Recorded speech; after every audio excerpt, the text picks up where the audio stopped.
We had a debate, Minister, on this issue, led by the Labour group in September of 2012, indeed led by my colleague Senator John Whelan, at which time we pointed out a lot of the things and predicted a lot of the things that have since come to pass. Indeed, at the time, Senator Whelan, and I quote, said, by not setting up the regulator, that we would be penny wise and pound foolish. And so it has turned out. €3.5 billion per year is provided for by the state to charities in this country. The overall budget of charities is €6 billion per annum.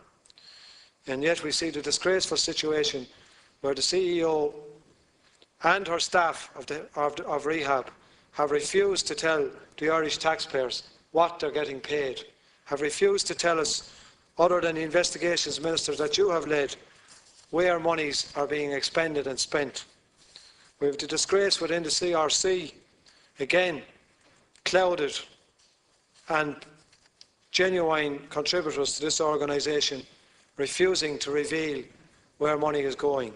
What we have, Minister, is a gravy train within the charitable organisations of some within this country, not all.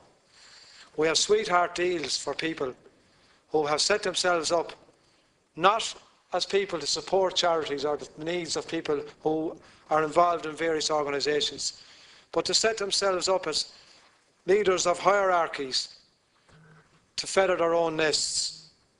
They're on ridiculous and scandalous salaries, they're on bonuses, on expenses, and are organising their own redundancy and retirement packages.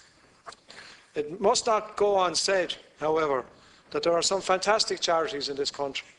All of us here in this House are involved in charities in one way or another. We've all been reared to do that, and we take great pride as Irish people in the work that we do. One only has to look at the news last night and see the people of Limerick who flocked into the local community centre to help their neighbours to provide food for people who had no kitchens or had no facilities to do it for themselves.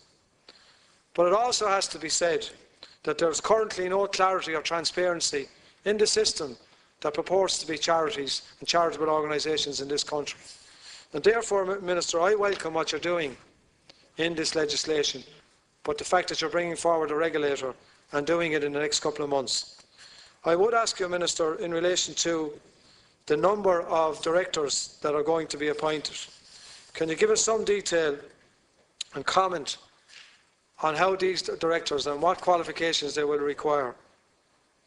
Before anybody is appointed, we need to be clear that these people are obviously equipped for the job, but that their own bona fides stand up in relation to what they will be doing and how they will marshal and patrol this sector of our society.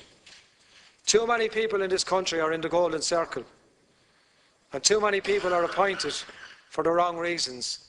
This is, as I've already said, a €6 billion enterprise in this country. €6 billion per annum is expended, and we want to ensure that when the charitable regulator is put in place and that directors are put in place, that they're doing the right job for the right reason.